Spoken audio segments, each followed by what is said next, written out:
Bismillahirrahmanirrahim. Assalamualaikum warahmatullahi wabarakatuh.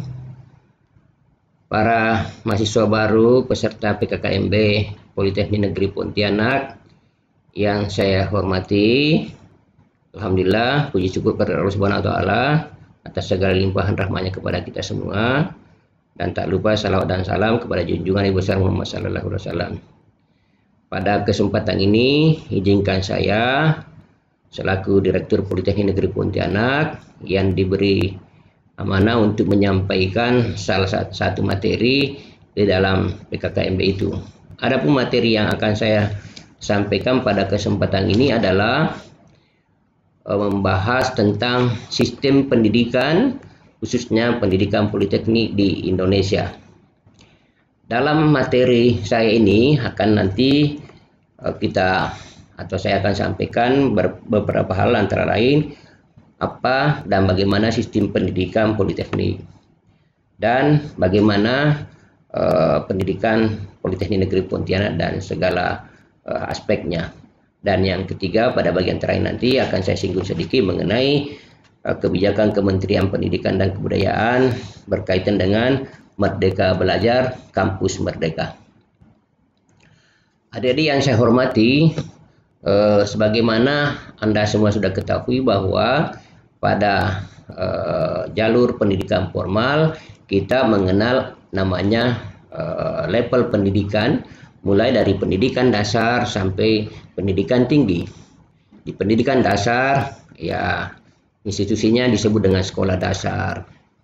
Kemudian di pendidikan menengah ada pendidikan pertama SMP, ada pendidikan menengah atas atau SMU, SMA, SMK atau madrasah aliyah atau SMTI. Dan pada level tinggi, pendidikan tinggi, institusinya disebut dengan perguruan tinggi. Pada pendidikan tinggi, berdasarkan Undang-Undang Republik Indonesia Nomor 12 Tahun 2012 tentang pendidikan tinggi, maka jenis pendidikan tinggi itu ada 3. Yang pertama, jalur pendidikan akademik.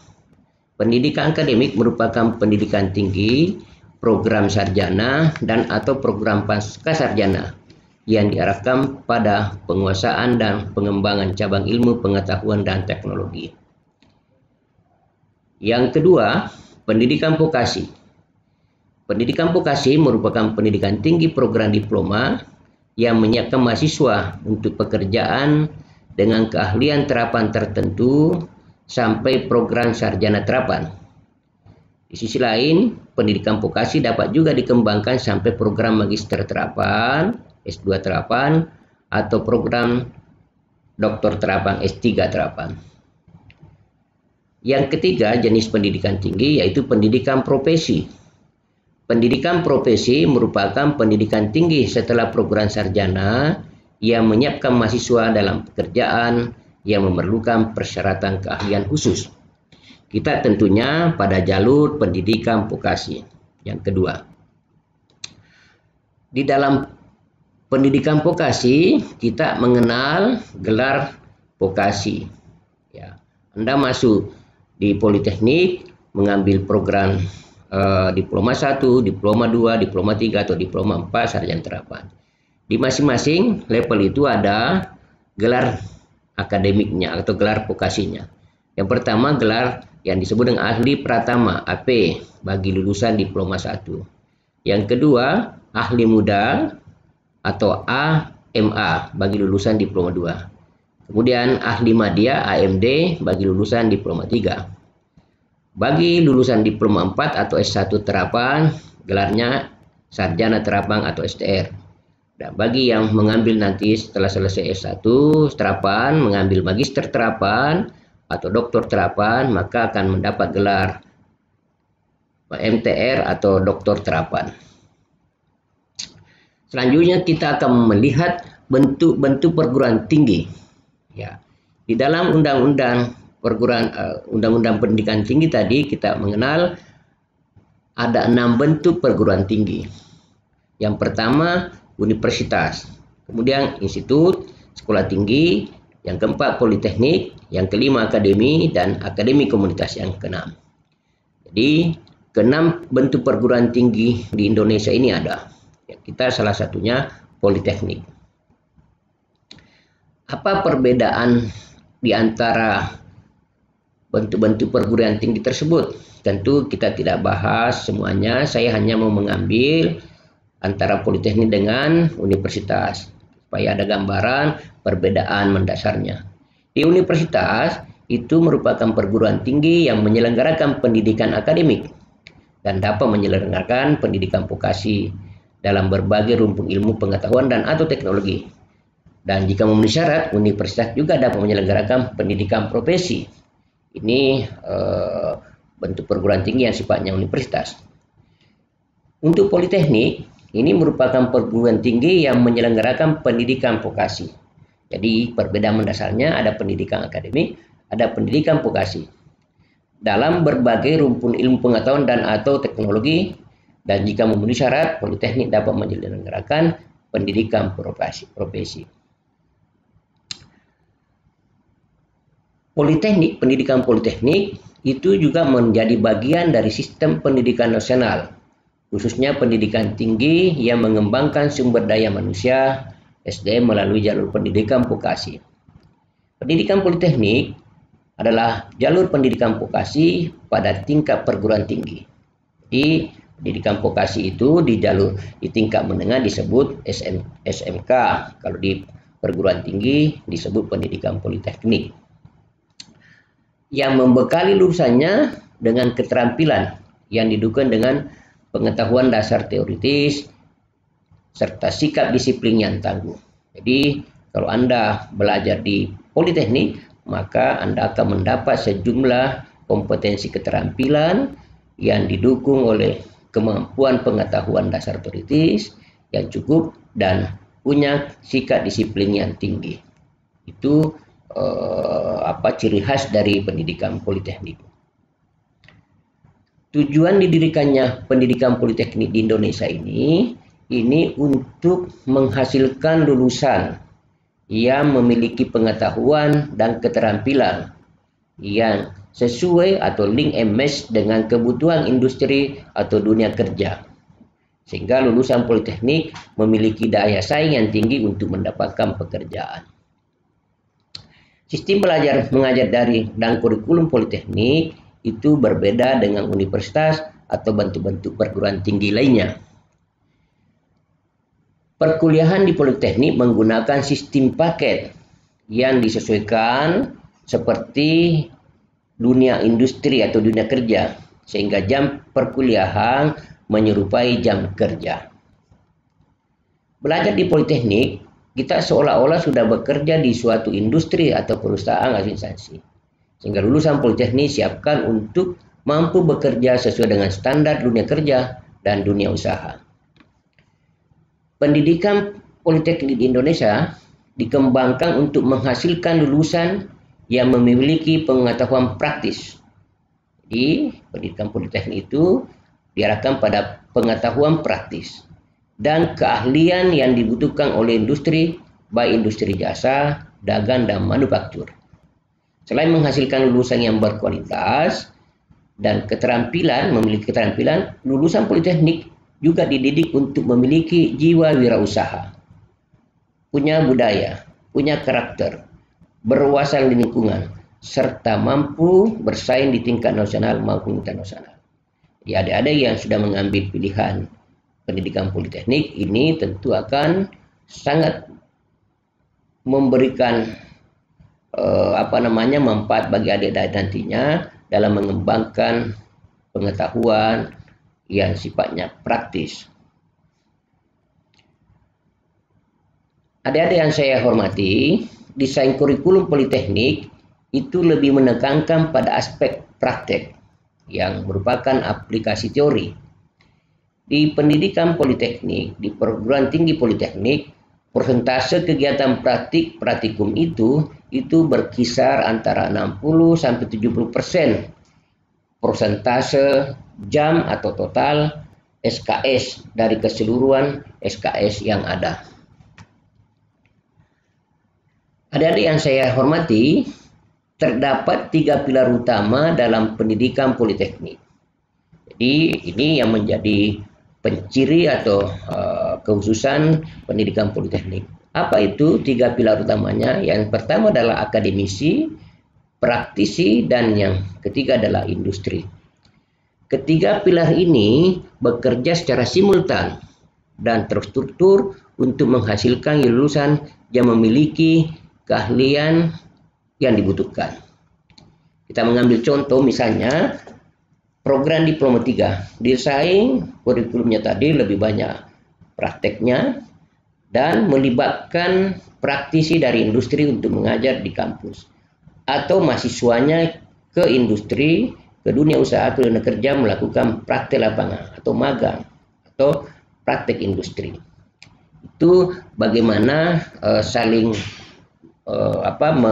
melengkapi antara kebutuhan masing-masing di kampus maupun di industri.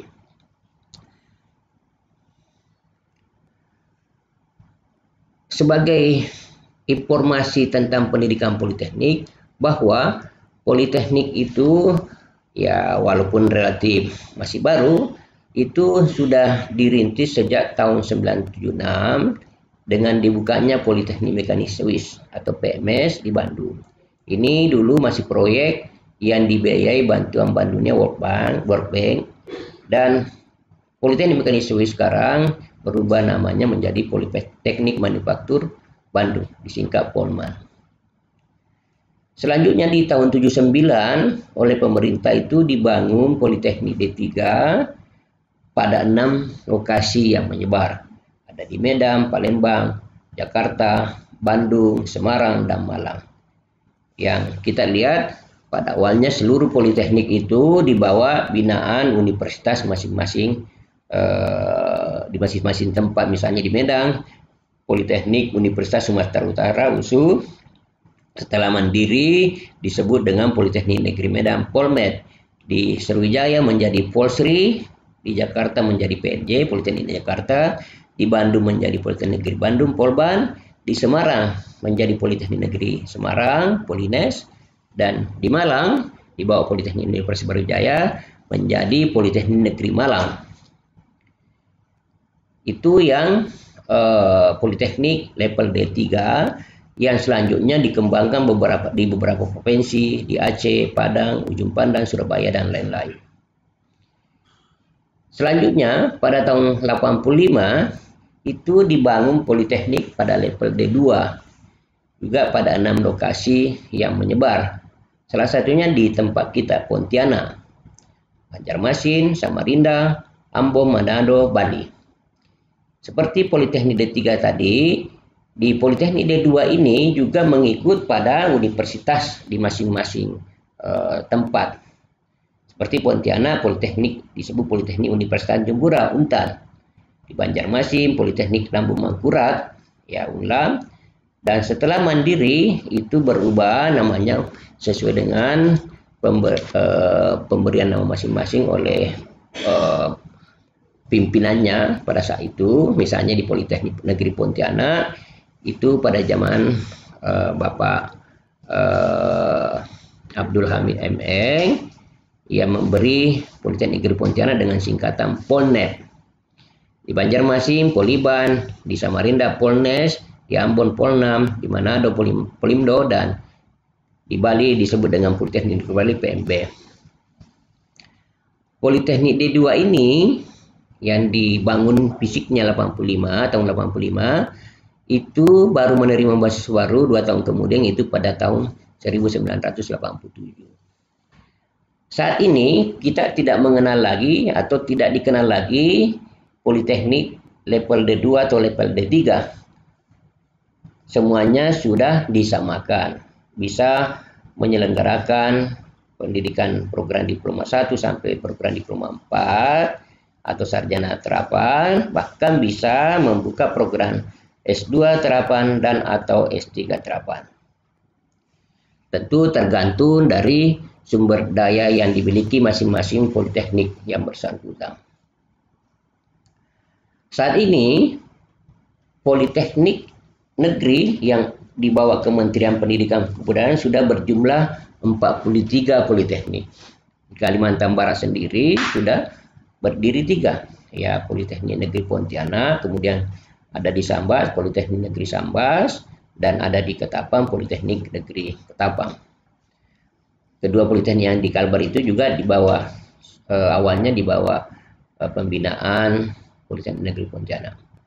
Bahkan direkturnya kedua politeknik tersebut adalah berasal dari Politeknik Negeri Pontianak, itu Pak Mahyus yang sebelumnya Politeknik Negeri Pontianak sekarang menjadi direktur Sambas. Demikian juga Pak Endang yang sebelumnya adalah wakil direktur atau pembantu direktur 2, saya itu sekarang menjadi direktur Politeknik Negeri Ketapang. Sekarang yang akan saya jelasin kepada adik-adik semua, khusus untuk Politeknik Negeri Pontianak. Politeknik Negeri Pontianak yang tadi berdiri dibangun fisiknya tahun 85, menerima sebar 87 khususnya di Perumahan 2, maka kampus utama kita yang sekarang kita berada sama-sama ini itu setelah dilepas itu dari Untan, itu diberi sudah bersertifikat oleh Untan menjadi milik Politeknik Negeri Pontianak. Itu kampus seluas 6,33 hektar terletak di Poros Jalan Ayani Pontianak.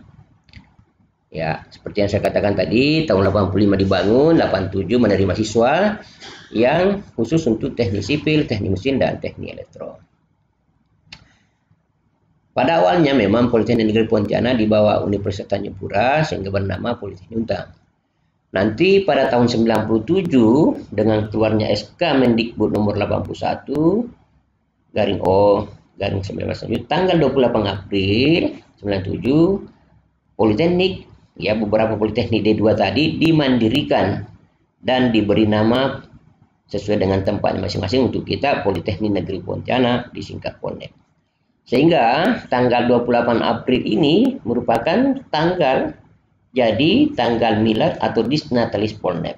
Jadi setiap tanggal 28 April itu kita peringati sebagai hari jadi, hari milad atau Disnatalis Polnek.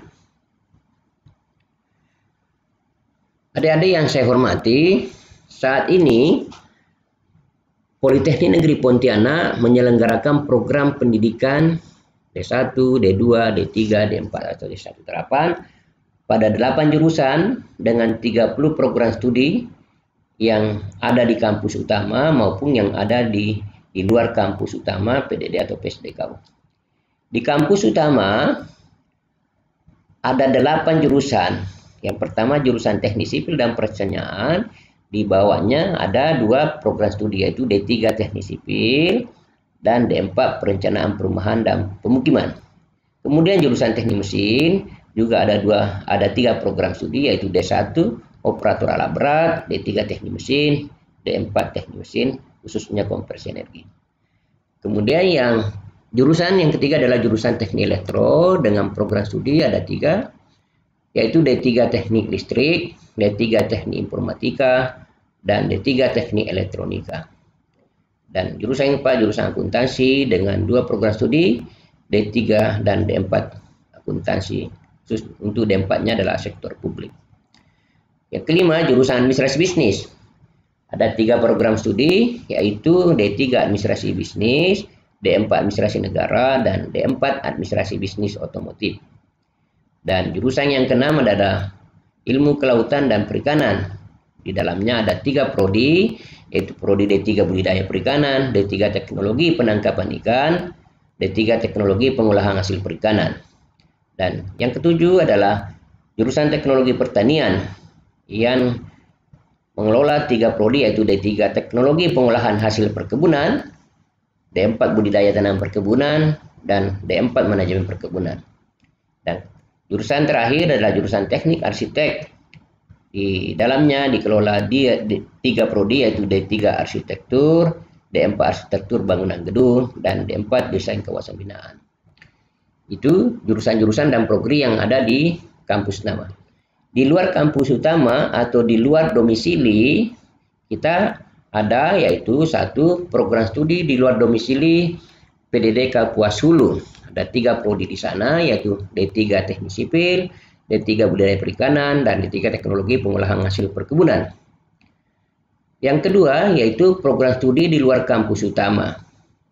PSDKU Kabupaten Sanggau juga ada 3 program studi yaitu D3 Teknik Mesin, D3 Teknologi Pengolahan Hasil Perkebunan, dan D3 Akuntansi. Dan yang ketiga adalah program studi di luar domisili PDD Rintisan Akademi Komunitas Kota Singkawang. Yaitu ada prodi D2 Teknik Informatika dan D2 Pengolahan Hasil Perkebunan.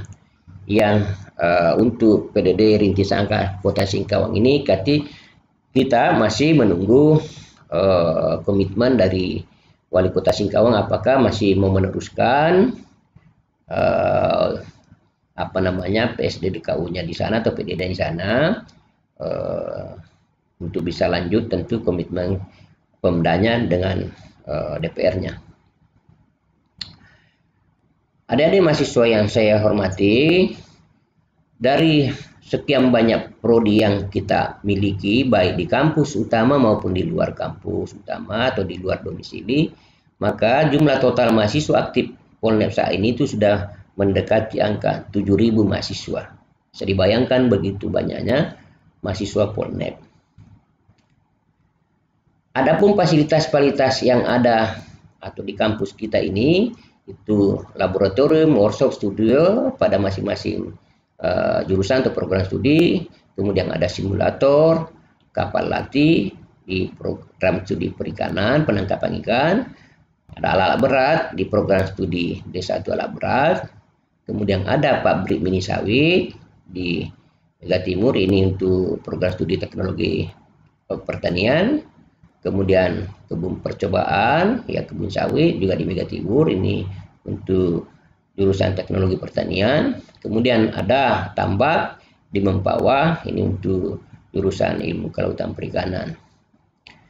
Jumlah staf pengajar sampai saat ini, dosen tetap kita yang sudah bergerak S2 dan S3, bahkan sudah kita memiliki guru besar sebanyak 2 orang dan akan 3 orang. Total jumlah staf pengajar kita sampai ini, baik di dalam kampus utama maupun di luar kampus utama, itu berjumlah sebanyak 324 orang. Dengan dukungan tenaga kependidikan sebanyak 242 orang. Adik-adik yang saya hormati, di Politeknik, pimpinan tertingginya itu disebut dengan direktur. Kalau di universitas disebut rektor.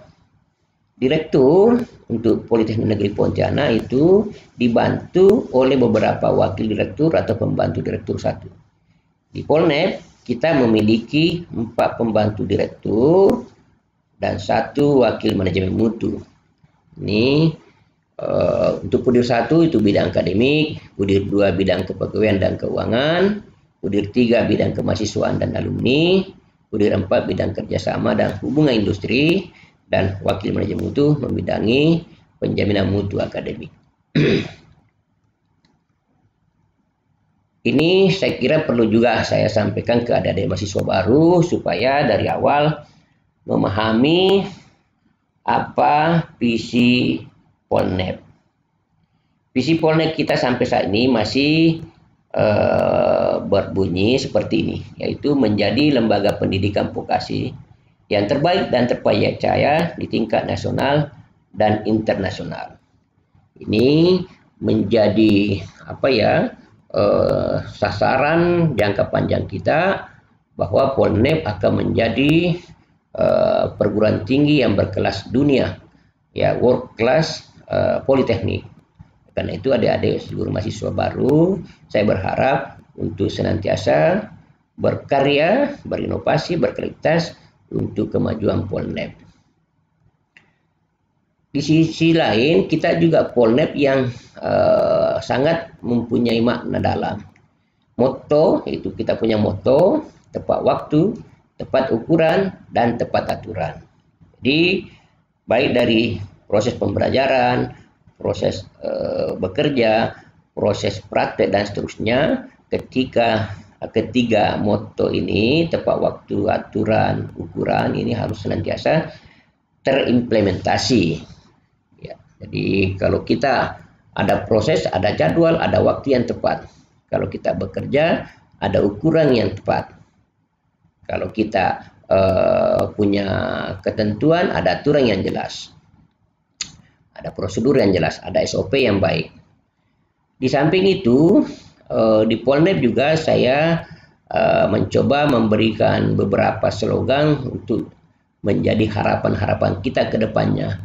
Bagaimana Polnet ini akan menjadi suatu kampus yang punya ciri, punya karakter.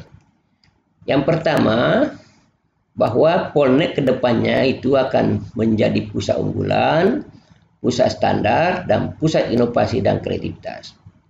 Kemudian saya juga memberikan slogan bahwa Polnet beriman. Ya, beriman yang sesungguhnya, yang mempunyai iman yang kuat, ya beristiqomah. Tapi beriman dalam hal ini juga kita singkatan dari bersih, indah, aman, dan nyaman. Jadi di kampus ini harus tetap bersih, indah, dan ada perasaan aman dan kita nyaman berada di kampus. Kemudian ada juga istilah namanya smart campus. Smart campus ini dalam artian bahwa segala aspek kehidupan di kampus itu senantiasa berbasis IT, teknologi informasi, ya. Jadi kita misalnya sekarang zamannya bagaimana kuliah secara jarak jauh daring, bagaimana proses pendaftaran, mengisi KRS, KHS dan seterusnya itu tidak istilahnya tanpa kertas, sudah berbasis IT atau berbasis aplikasi. Kemudian kita juga mengharapkan kampus Polnet ini sebagai kampus yang berwawasan lingkungan, green campus. Jadi tidak boleh ada penggunaan penggunaan plastik, ya, di kampus ini. Jadi kita pelan-pelan tidak lagi menggunakan yang namanya aqua gelas, ya. Kemudian di kampus ini juga harus menjaga namanya area-area hijau, ruang-ruang hijau, taman-taman, itu supaya kampus kita betul-betul sirkulasi oksigennya terjaga. Kemudian yang berikutnya juga, dan ini menjadi penting bagi suatu institusi, bahwa kampus yang berzona integritas. Jadi Polnet harus, kalau sudah masuk di Polnet, sudah harus menjaga integritas. Tidak ada sogok menyogok, suap menyuap, tidak ada titip menitip dalam hal-hal tertentu, sehingga Polnet kedepannya menjadi suatu institusi yang disebut dengan WBK, ya,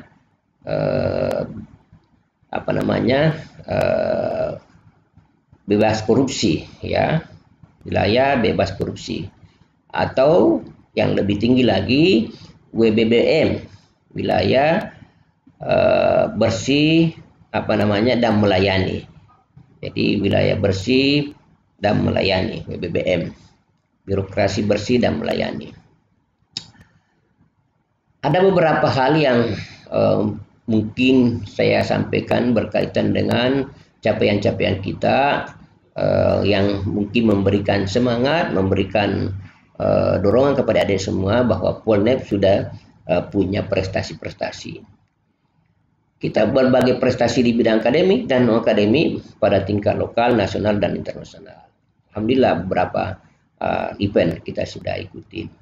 Salah satunya yang menjadi catatan kita bersama yaitu kita pernah menjuarai juara 1 Asia Lomba Hemat Energi dalam event Selapo Marathon Asia. Kemudian yang tak kalah membanggakannya bahwa di klasterisasi perguruan tinggi Politeknik pada tahun 2017 itu Polnet masuk dalam klaster 1, yaitu 10 politeknik terbaik tingkat nasional. Bayangin, ya, dari sekian banyak politeknik kita terkategori dalam 10 politeknik terbaik tingkat nasional. Politeknik seluruh yang ada itu berjumlah 262 pada saat 2017 itu. Itu yang saya sampaikan tadi, 43 negeri, politeknik negeri, kemudian ada politeknik kedinasan, dan ada politeknik swasta. Ini 2017. Kemudian 2018 klasterisasi kosong. Di 2019 itu berubah sistem klasterisasi perguruan tinggi, khususnya perguruan tinggi vokasional. Yang tadinya hanya berisi politeknik, di 2019 digabung dengan pendidikan akademi, perguruan tinggi akademi. Ya, sehingga jumlahnya menjadi 1128 perguruan tinggi vokasional, baik politeknik maupun akademi. Namun kita masih tetap dalam kelompok 50 politeknik dan akademi terbaik secara nasional. Dan di urutan kita urutan 28. Jumlah politeknik dan akademi yang di klasterisasi tadi, yang dinilai tadi itu ada 1128. Jadi di bawah politeknik itu ada 1100, ya. Angkanya 1128, kita urutan 28. Jadi kita mengalahkan 1100 perguruan tinggi. Itu tentu menjadi prestasi membanggakan. Sekarang yang ketiga yang akan menjadi penutup materi saya hari ini, yaitu adanya kebijakan ya dari Kementerian Pendidikan dan Kebudayaan, itu mengenai Merdeka Belajar dan Kampus Merdeka. Apa yang dimaksud dengan Merdeka Belajar Kampus Merdeka ini sebenarnya adalah kebijakan Menteri Pendidikan dan Kebudayaan yang bertujuan mendorong mahasiswa untuk menguasai berbagai ilmu, berbagai keilmuan yang berguna untuk memasuki dunia kerja. Kampus Merdeka memberikan kesempatan bagi mahasiswa untuk memilih mata kuliah yang akan mereka ambil. Ya, jadi ini konsep dari Pak Menteri Mas Nadiem Makarim, ya, generasi milenial yang memberikan sebagai menteri mempunyai kebijakan seperti ini. Melalui Merdeka Belajar Kampus Merdeka ini, mahasiswa memiliki kesempatan. Ya, jadi konsep Merdeka Belajar Kampus Merdeka ini, itu yang pertama, bagi mahasiswa itu diberi kesempatan untuk belajar ya 1 semester atau setara 20 SKS di luar program studi. Di luar program studinya. Jadi mahasiswa teknik mesin bisa belajar di program studi lain di dalam politeknik sendiri, ya perguruan tingginya yang sama. Ya, misalnya mau mengambil mata kuliah IT, ya belajar di program studi teknik informatika. Mau belajar bisnis, belajar di administrasi bisnis. Itu di dalam perguruan tinggi yang sama di politeknik. Bisa belajar 1 semester di luar prodi. Juga atau bisa mengambil paling lama 2 semester atau setara 40 SKS pada prodi yang sama di perguruan tinggi yang berbeda. Ini, tapi tentu harus ada MOU, ada kerjasama perguruan tinggi yang kita mau melakukan proses yang disebut dengan Merdeka Belajar. Jadi 2 semester bisa menempuh pembelajaran pada prodi yang sama di perguruan tinggi belajar. Jadi misalnya di poli jurusannya atau prodinya teknik mesin, ya bisa belajar di prodi lain, di politeknik lain atau di universitas lain, misalnya di Untan atau di Muhammadiyah. Ya, selama ada kesepakatan-kesepakatan, ada perjanjian-perjanjian. Kemudian yang ketiga juga bisa dilakukan pembelajaran pada prodi yang berbeda di perguruan tinggi yang berbeda. Ini. Dan atau pembelajaran di luar perguruan tinggi.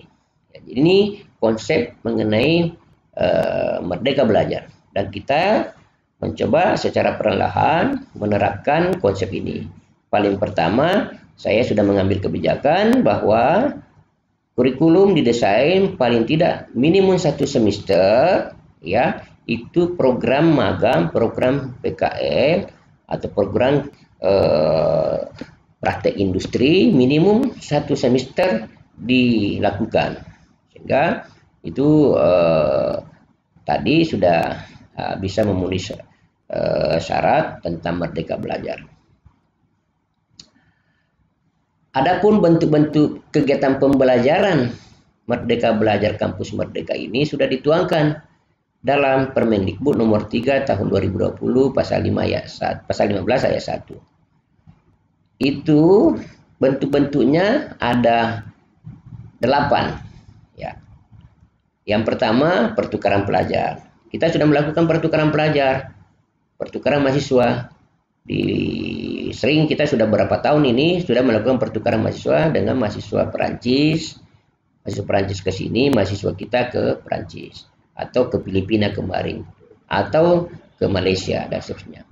Juga kita bisa juga melakukan praktik di lapangan, yang seperti saya katakan tadi. Bentuk Merdeka Belajar juga bisa dilakukan dalam bentuk asistensi mengajar di satuan pendidikan. Ya, bisa juga melakukan penelitian riset mahasiswa, kemudian proyek-proyek kemanusiaan, ya, kegiatan wirausaha, studi proyek independen, dan yang terakhir dalam bentuk membangun desa atau kuliah kerja nyata. Dan ini bentuk-bentuk kegiatan pembelajaran yang masuk dalam kategori merdeka atau kampus Merdeka Belajar, kampus merdeka. Ini harus kurikulum didesain sedemikian rupa untuk mengikuti pedoman Merdeka Belajar, kampus merdeka. Saya kira itu yang bisa saya sampaikan kepada adik-adik semua. Saya berharap apa yang saya sampaikan ini bisa menjadi pemahaman tersendiri tentang pendidikan, khususnya pendidikan politeknik, dan bagaimana Anda bisa memahami lebih awal Politeknik Negeri Pontianak dengan segala aspeknya. Dan tentunya saya juga berharap adik-adik bisa sedikit memahami konsep atau kebijakan Kementerian Pendidikan Kebudayaan tentang Merdeka Belajar, Kampus Merdeka. Saya kira itu beberapa hal yang bisa saya sampaikan pada kesempatan ini. Semoga saja adik-adik semua tetap sehat dan sukses dalam menempuh pendidikannya selama di Politeknik Negeri Pontianak. Tetap semangat. Saya akhiri, billahi taufiq wal hidayah. Assalamualaikum warahmatullahi wabarakatuh.